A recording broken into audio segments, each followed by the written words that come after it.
dalam dunia yang kita pijak ini. Ada ruang-ruang yang tidak terlihat oleh mata, antara nyata dan gaib. Inilah kisah alam maya.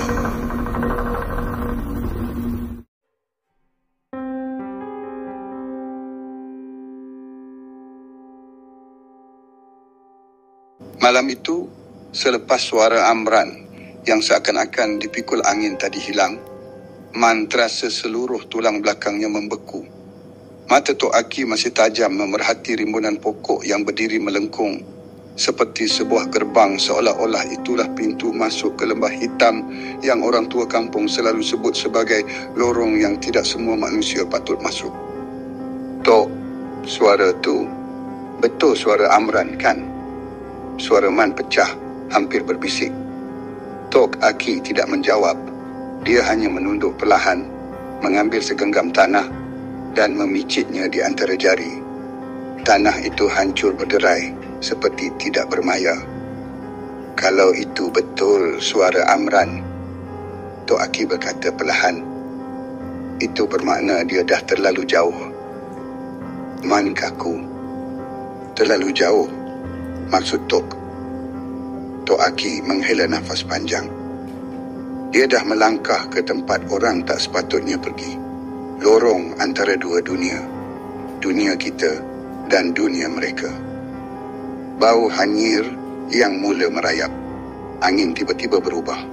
Dari bau hutan biasa, ia bertukar menjadi bau yang sangat mereka kenal, bau seperti bangkai yang baru mula mengembang. Sangat hanyir, sangat menusuk. Man terus menutup hidung. Tok, apa ni? Tanda ada yang mengikuti kita. Man menelan liur. Dia tak berani toleh. Tapi ekor matanya menangkap bayang hitam melintas di antara pokok-pokok. Sangat cepat, sangat rendah, seolah-olah merangkap. Tok Aki segera menarik Man, memaksanya duduk bersila. Jangan pandang belakang. Jangan sambut panggilan apa pun lepas ni. Man mula berpeluh. Panggilan? Belum sempat Tok Aki menjawab. Hutan yang tadinya sunyi mula bergema dengan bunyi yang tidak sepatutnya wujud. Tapak kaki. Tapi bunyinya seperti tapak kaki manusia yang lembik. Seolah-olah kaki itu tidak bertulang. Hanya daging yang menghantar tanah. Bunyi itu makin dekat, makin hampir. Dan tiba-tiba, Man, suara itu kali ini memang suara Amran. Serupa, sepijik, tiada beza langsung. Man, tolong aku. Man menggigil. Itu suara sahabatnya. Suara yang selalu mengejut dia subuh. Suara yang selalu bising bila Amran teruja nak kongsi ilmu baru yang dia jumpa. Tok, itu suara Amran. Dia minta tolong. Tok Aki menutup mata. Itu bukan dia. Tapi Tok, suara dia. Tok Aki merendahkan suara. Dalam lorong antara dua dunia, suara manusia boleh dipinjam. Man terdiam. Suara Amran kembali memanggil. Tapi kali ini, ada sesuatu yang berbeza. Suaranya seperti datang dari dalam perut dalam dan bergetar, seolah-olah ada dua suara bertindih menjadi satu. Man, mari sini. Aku tak jumpa jalan balik. Bunyi kaki lembik itu semakin hampir. Mata yang tidak berkedip. Man akhirnya tak tahan. Dia celik sedikit matanya. Dan saat itu, dia hampir menjerit. Di belakang mereka, tepat di belakang, berdiri satu lembaga hitam yang sangat tinggi. Kepalanya hampir mencecah dahan rendah. Badannya kurus tapi panjang. Kulitnya hitam legam macam arang dan wajah itu seperti wajah Amran, tapi hanya kulit yang melekat tanpa daging. Hanya kulit yang menegang menampal tengkorang. Mata Amran ada di situ, tapi ia tidak berkedip. Langsung tidak. Hanya terbeliak merah dan kering, seolah-olah mata itu telah lama mati. Man, mulut itu bergerak tetapi dagunya tidak. Jom, ikut aku. Balik. Man hampir pitam melihat mulut tersebut koyak sampai ke telinga, tapi suara yang keluar tetap suara Amran. Tok Aki tiba-tiba menepuk tanah di hadapan mereka dan membaca sesuatu dalam bahasa lama, bukan ayat yang Man pernah dengar. Hutan sekeliling bergetar. Angin berhenti. Suara Amran terputus. Lembaga itu mendengus. Satu bunyi seperti nafas makhluk besar yang marah. Kemudian ia melurut ke belakang. Tubuhnya melekat pada batang pokok seperti bayang yang ditarik. Dalam sekelip mata, ia hilang. Bau hanyirnya juga hilang serta-merta. Man hampir rebah. Nafasnya tersekat-sekat. Tok, apa tu? Itu Amran ke? Atau makhluk tu pinjam rupa dia? Tok Aki memejam mata. Itu bukan rupa, itu serpihan. Serpihan?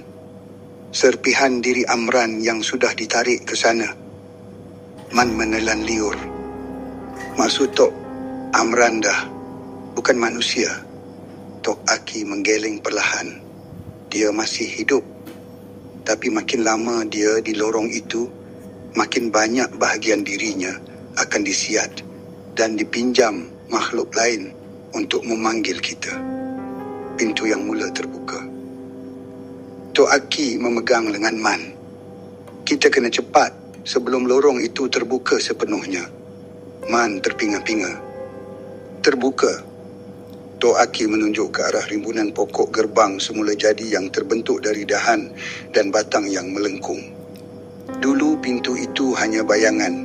Sekarang ia mula menjadi pintu sebenar. Man melihat. Gerbang itu berubah. Dahan yang melengkung tadi kini bergoyang perlahan seolah-olah hidup. Dan di celah-celahnya, Man ternampak sesuatu yang membuat jantungnya berhenti, berdetak seketika. Ada kabut gelap di balik gerbang itu. Kabut yang berputar seperti asap memanggil. Dan di tengah-tengah kabut itu, ada wajah. Wajah Amran. Kali ini lebih jelas dan lebih hidup daripada makhluk tadi. Tapi, wajah itu menangis. Man, tolong aku. Tolong aku keluar. Man bangkit, hampir melangkah. Tok Aki menahan.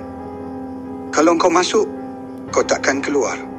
Tapi Tok Aki menepuk dada Man dengan kuat. Aku kata jangan. Man terdiam. Tok Aki menatap pintu itu lama. Kalau kita nak selamatkan Amran, kita kena tunggu malam 7. Malam itu sahaja pintu akan terbuka pada bentuk yang sebenar. Man menggigil. Dan malam itu, Tok Aki menyambung. Kita tak tahu siapa yang akan keluar. Amran atau sesuatu yang memakai wajahnya. Pintu itu bergetar semakin kuat. Suara Amran bergema lagi. Tapi kali ini, ia ketawa. Ketawa perlahan. Ketawa yang merayap masuk ke dalam tulang. Tok Aki menarik Man. Kita pergi. Sekarang. Dan pada saat mereka berundur, lorong itu, lorong antara dua dunia, perlahan-lahan terbuka.